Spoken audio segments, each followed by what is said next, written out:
Hello again, everyone. I'm Stephanie Haney. Welcome back to 3 News Now. This is your afternoon update. We've got your top headlines from WKYC.com and our WKYC app.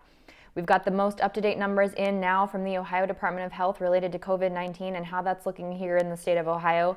Before we break those numbers down for you, I want to remind everyone that we do use the expanded CDC definition, so that includes confirmed positive cases of COVID-19 as well as probable cases of COVID-19, in line with what the CDC is recommending. So that's how the numbers come to us from the Ohio Department of Health. And before we break them down, I'll let you know that the new daily reported numbers are up from Sunday. After we saw several days of a decline, we now have seen those numbers spiking back up again. So we do not have any consecutive days of decline. So why that's important is we are looking at these daily numbers because we're trying to keep an eye out for a trend in any direction. And specifically, what health experts have said we need to see is a 14-day downward trajectory before we can reopen at a large scale here in the state of Ohio. So here are how the numbers break down right now from the Ohio Department of Health, just out right now. The total number of confirmed cases of COVID-19 in Ohio is now 28,454. Now, those are the total number of cases that we have seen since COVID-19 was first reported here in Ohio on March 9th. And remember, antibody testing has now shown that we believe it was here in Ohio as early as January. So how that breaks down is there have been 531 new cases reported in the last 24 hours. Now, do keep in mind, there is a delay with this testing.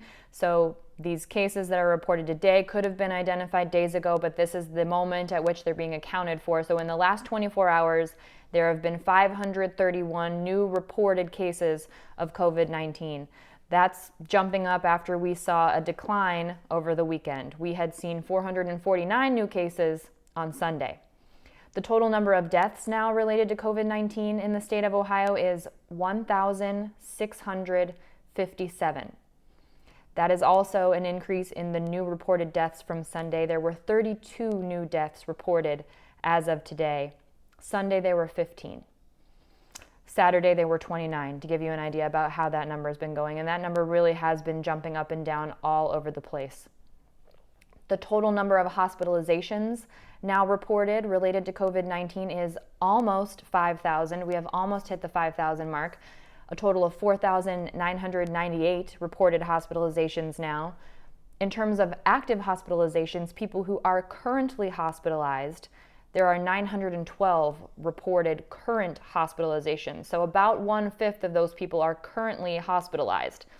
77 of those cases were newly reported today. In terms of the active hospitalizations, here is a small amount of good news. There are 2 less active hospitalizations today than we saw yesterday.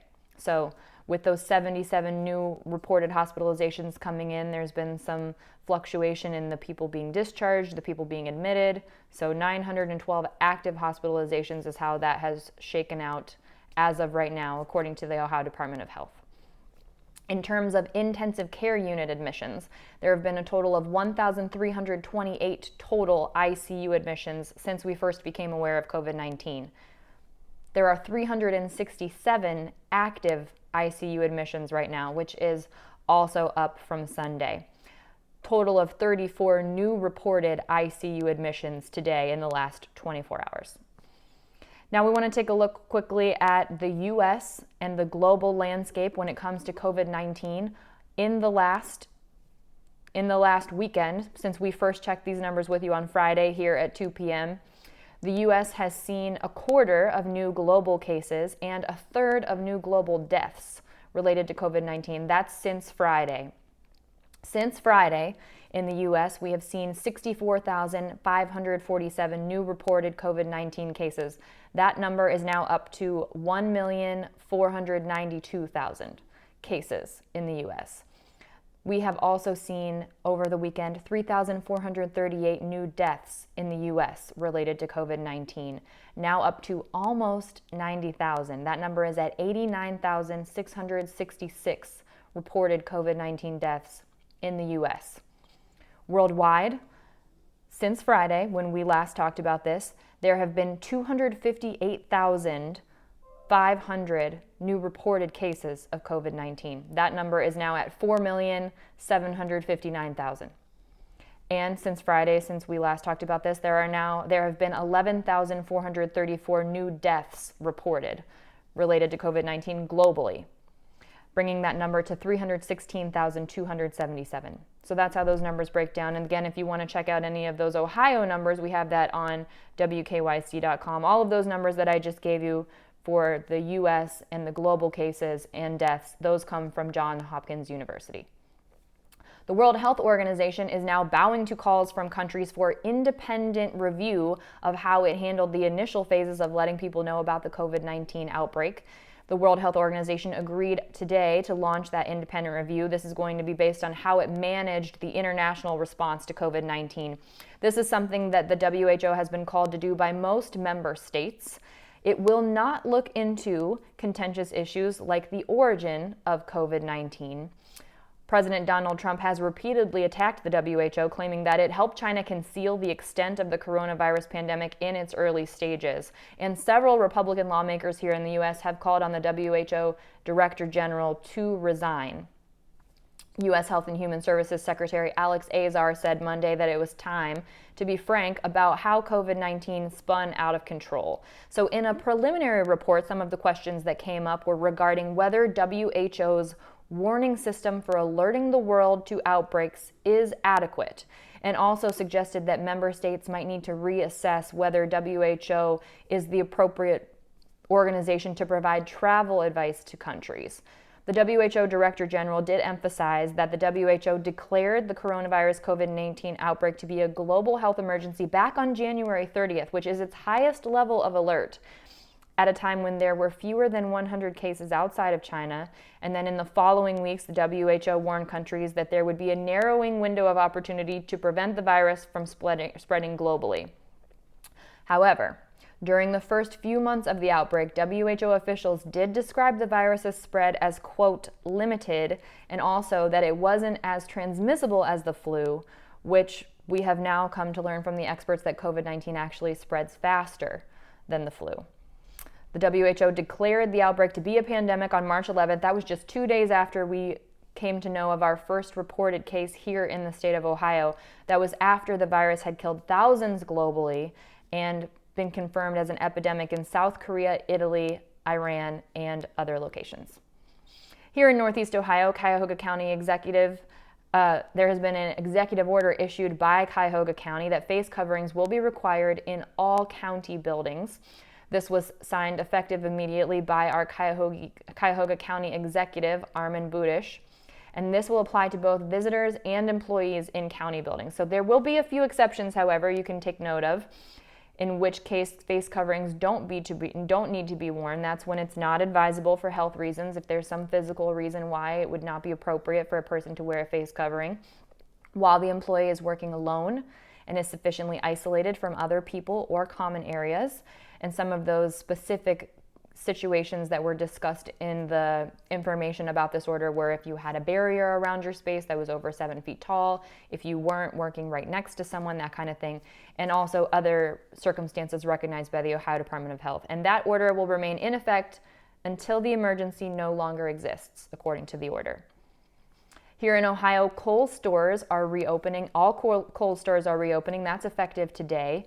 Last week, Kohl's reopened stores in Alabama, Alaska, Arizona, Georgia, Idaho, Mississippi, Montana, and Texas, and most of its stores in Florida and Tennessee. So now Ohio has been added to that list. All Kohl's locations are open, effective today, but there will be limited store hours, distancing guidelines, and enhanced cleaning in order to help keep people safe if they choose to make a shopping trip to Kohl's. All Kohl's employees will be required to wear masks and gloves while in the store. And the operating hours for Kohl's will be 11 a.m. to 7 p.m. That's each day. And there will be dedicated shopping hours for people who are at risk and more susceptible to the symptoms of COVID-19. So from 11 to noon on Mondays, Wednesdays, and Fridays, that time will be reserved for the at-risk population related to COVID-19.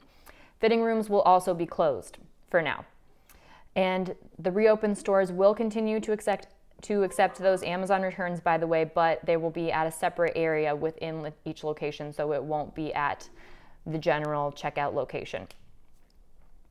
Here's some good news related to the medical field that doesn't have to do with COVID-19. Cleveland Clinic is participating in a clinical trial that shows a new blood test can accurately detect over 50 types of cancer.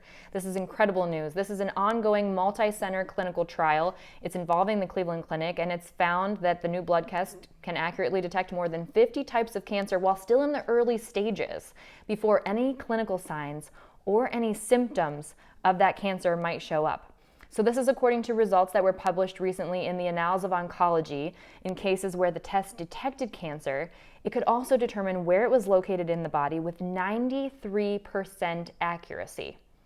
Now, in terms of a false positive rate, the test has a 0.7% false positive rate. So that means then less than 1% of people would be wrongly identified as having cancer by this new blood test.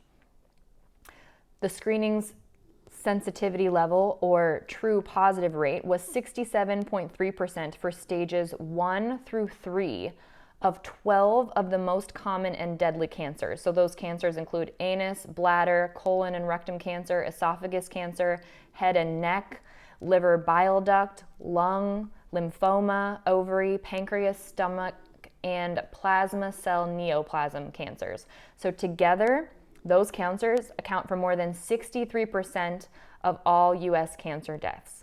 So there is more testing to be done, but this is very encouraging at this early stage, and great news, great work by the Cleveland Clinic. We'll be excited to see what happens there. Here's some more good news to share with you. Some people getting together, sort of, in this time in order to raise some money for a good cause. There was almost $8,000 raised for the Greater Cleveland Food Bank. This is thanks to a 100-mile pandemic relay that happened on Saturday. So this took place from 6:30 in the morning till 8:13 at night, so almost 14 hours there, and a group of 12 running friends ran a little bit over 100 miles to raise money for the Greater Cleveland Food Bank. There were no baton passes, so don't worry about that. The people involved said that they just had a healthy fist pump from 10 feet away, and this was all across the west side of Cleveland.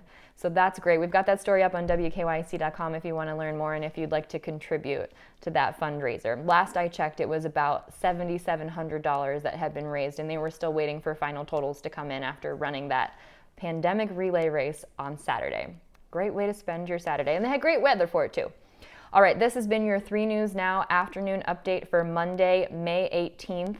Governor Mike DeWine's press conference is in process right now. If you want to check that out, that's on WKYC.com and our WKYC app, as well as our Facebook and YouTube pages. Next up, I will see you on What's New. That's at 5 p.m. You can watch that on the air on 3 News, also on WKYC.com and our WKYC app, and also on our YouTube page. That's youtube.com/user/WKYC-TV. We'll have more coverage for you throughout the night, always, of course, on WKYC.com and our app, but on the air on What Matters Most at 6 p.m., Front Row at 7 p.m., and What's Next at 11 p.m. And I'll be back with you here tomorrow at 11 a.m. with our top headlines. I'm Stephanie Haney. Have a great afternoon, and I'll see you here tomorrow.